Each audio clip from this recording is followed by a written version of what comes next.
দর্শক এই বিষয়ে আরো জানাতে আমাদের সহকর্মীরা যুক্ত হবেন। বুয়েটে আছেন শামীমা সুলতানা এবং চট্টগ্রামে আছেন এমদাদ হক। আমরা শুরুতেই বুয়েটে চলে যাব শামীমা সুলতানের কাছে। শামীমা, কি অবস্থা একটু আমাদের জানাবেন?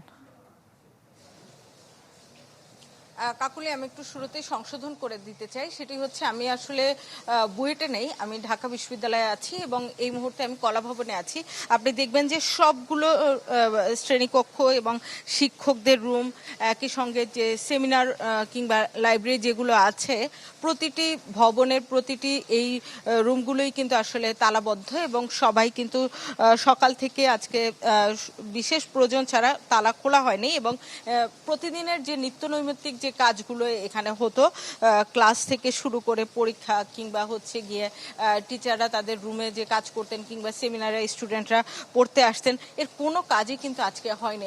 সব কিন্তু শুনশান ফাঁকা পড়ে আছে এবং একই সঙ্গে যারা কর্মকর্তা এবং কর্মচারী আছেন তাদের সেই প্রশাসনিক জায়গায়ও কিন্তু সবগুলো রুমে তালা ঝুলিয়ে তারা আসলে আন্দোলনে সামিল হয়েছেন এবং সর্বাত্মক এই আন্দোলনের কর্মসূচি তারা যে আগেই ঘোষণা দিয়েছিলেন সেই আন্দোলনে সবাই সামিল হয়েছেন। একটি বিষয় বলে রাখি যে এই যে আন্দোলনে তারা গিয়েছেন এবং এই আন্দোলন কিন্তু আজকে থেকে না,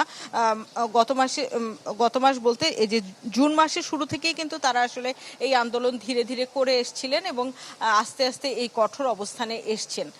এর আগে কিছুটা শিথিল অবস্থায় ছিল এবং তখন থেকেই তারা কিন্তু এই আন্দোলনে তারা কিভাবে আর্থিকভাবে ক্ষতিগ্রস্ত হবেন, সামাজিকভাবে ক্ষতিগ্রস্ত হবেন, সেই বিষয়গুলো কিন্তু তারা তুলে ধরেছিলেন এবং একটি মূল্যায়ন কমিটি করে বাংলাদেশ বিশ্ববিদ্যালয় শিক্ষক ফেডারেশন যেটি আছে সেখানকার পক্ষ থেকে একটি মূল্যায়ন কমিটি করে সেই মূল্যায়নের যে প্রতিবেদনটি সেটি কিন্তু তারা শিক্ষা মন্ত্রণালয় শিক্ষামন্ত্রীর কাছে উপস্থাপনও করেছেন এবং তারা আশ্বাস চেয়েছেন তাদের যে দাবি সেটি যেন শিগগিরই মানা হয় এবং প্রত্যয় স্কিম থেকে তাদেরকে প্রত্যাহার করা হয়। সেই জায়গা থেকে তারা কিন্তু এখনো পর্যন্ত কোনো আশ্বাস না পেয়ে আজকে এই সর্বাত্মক আন্দোলনে গেলেন এবং তারা যেটি বলেছেন যে এই দাবি আদায় না হওয়া পর্যন্ত কিন্তু তারা তাদের এই আন্দোলন চালিয়ে যাবেন, কারণ তারা চাচ্ছেন না যে একই সঙ্গে যারা কাজ করছেন তাদের মধ্যে নতুন যারা জয়েন করেছেন তারা একভাবে পেনশন পাবেন, তারা আরেকভাবে পাবেন। তো সব মিলে এই বৈষম্য, এই মানসিক পীড়ন সবকিছু থেকে তারা আসলে মুক্তি চান।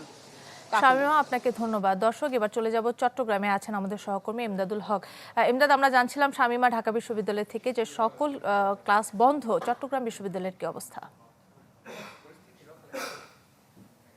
নগদের কাছে সব গ্রাহকই প্রিয়, তাই তো সারা দেশে ক্যাশ আউট চার্জ সবচেয়ে কম।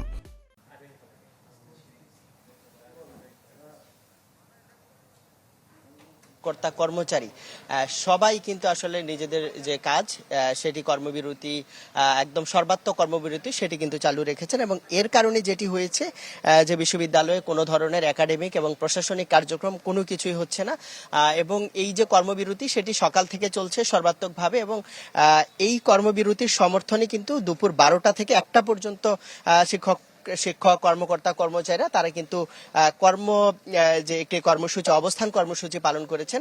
এখনো শিক্ষকরা আছেন, অবস্থান করছেন এবং তারা যেটি বলছেন যে দাবি বাস্তবায়ন না হওয়া পর্যন্ত তারা তাদের এই আন্দোলন কর্মসূচি চালিয়ে যাবেন। আমি একটু এ বিষয়ে একটু বিস্তারিত জানতে চাই চট্টগ্রাম বিশ্ববিদ্যালয় শিক্ষক সমিতির সাধারণ সম্পাদক প্রফেসর এবিএম আবু নোমান স্যারের কাছে। স্যার, কোন প্রেক্ষাপটে আসলে আপনাদেরকে এই আন্দোলনে নামতে হলো এবং এখন আসলে পরবর্তী কর্মসূচির বিষয়টি কি থাকবে? ধন্যবাদ। আপনারা সবাই জানেন আজকে বাংলাদেশ বিশ্ববিদ্যালয় শিক্ষক সমিতি ফেডারেশনের আহ্বানে বাংলাদেশের সমস্ত পাবলিক বিশ্ববিদ্যালয়ে সর্বাত্মক কর্মবিরতি পালিত হচ্ছে। আমরা আমাদের যে প্রাণের দাবি, আমাদের আসলে দীর্ঘদিন ধরে আমরা আন্দোলন করছিলাম বিশ্ববিদ্যালয় শিক্ষকদের জন্য আলাদা বেতন স্কেল। এরই মাঝখানে আপনারা জানেন যে বেশ কিছুদিন আগে বাংলাদেশের অর্থ মন্ত্রণালয় একটি প্রজ্ঞাপন জারি করেছে যেখানে শিক্ষকদেরকে সার্বজনীন পেনশন স্কিমে একটি স্কিম, প্রত্যয় স্কিমে তাদেরকে যোগদান করানো হয়েছে। আপনার আজকে থেকে যারা যোগদান করবে বিশ্ববিদ্যালয়ে। কিন্তু আমরা মনে করি যে বিশ্ববিদ্যালয় শিক্ষকদের যে সুযোগ সুবিধা ছিল সেটাকে এটা শুধু আর্থিক বিষয় নয়, যে তাদেরকে একটা মর্যাদার একটা অবনমন করা হচ্ছে। এবং আপনারা জানেন যে আমাদের জাতির পিতা বঙ্গবন্ধু শেখ মুজিবুর রহমান বিশ্ববিদ্যালয়কে স্বায়ত্তশাসন দিয়েছে, আমাদেরকে চট্টগ্রাম বিশ্ববিদ্যালয় 1963 সালের আইন দিয়েছে। এখন এই প্রত্যয় স্কিমে যদি বিশ্ববিদ্যালয়ের শিক্ষকদেরকে যদি অন্তর্ভুক্ত করানো হয় তাহলে কিন্তু মেধাবীরা এই বিশ্ববিদ্যালয়ে চাকরির প্রতি তারা কিন্তু কখনোই কিন্তু তাদের আশা থাকবে না এবং তারা এখানে উৎসাহী হবেন। আপনার অনেক ধন্যবাদ স্যার। আমরা সময় সংক্ষেপের কারণে আরো বিস্তারিত হয়তো শুনতে পারছি না, তবে যেই বিষয়টি বলা হচ্ছে যে এটি আসলে তাদের মর্যাদা সেটির আসলে অবনমন হলো এবং এই যে দাবি সেই দাবি বাস্তবায়ন না হওয়া পর্যন্ত বিশ্ববিদ্যালয়ের কর্মকর্তা শিক্ষক এবং কর্মচারীদের যে কর্মসূচি সেটি অব্যাহত থাকবে বলেই কিন্তু আসলে তারা হুঁশিয়ারি দিয়েছেন। কাকলি। এমদাদ, আপনাকে ধন্যবাদ। এবার আমরা রাজশাহীতে চলে যাব আবরার সাহেরের কাছে, জানবো রাজশাহী বিশ্ববিদ্যালয়ের খবর। আবরার।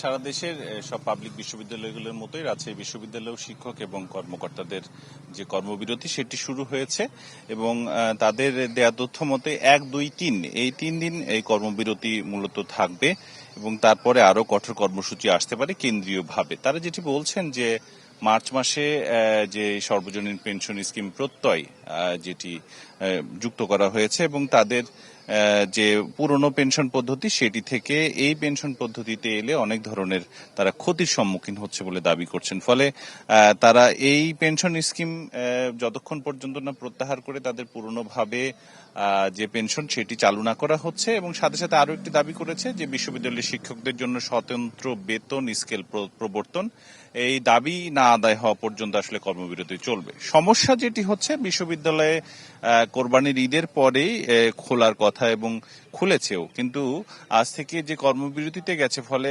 কোরবানির আগে ক্লাস এবং যে পরীক্ষাগুলো হওয়ার কথা ছিল সেগুলো আসলে এই মুহূর্তে নেওয়া সম্ভব হচ্ছে না এবং যেই পরীক্ষা না হওয়ার ফলে শিক্ষার্থীরা মূলত সমস্যায় পড়ছেন এবং তারা বলছেন যে অনতিবিলম্বে তাদের যে শিক্ষা গ্যাপ তৈরি হচ্ছে এবং সেই গ্যাপটি আসলে পূরণ করা প্রয়োজন এবং শিক্ষকরা বলছেন যে এই কর্মসূচির ফলে যদি কোনো ধরনের গ্যাপ তৈরি হয় সেটি তারা পূরণ করে দেবেন, তবে তার আগে প্রধানমন্ত্রীর হস্তক্ষেপ কামনা করছেন তারা, যাতে এই ধরনের কর্মবিরতি তাদের আর না করতে হয়। সময় 1, 2, 3 এই 3 দিনের মধ্যেই সরকারের প্রতি তারা অনুরোধ জানিয়েছেন যাতে এটি সুদৃষ্টি দেওয়া হয়।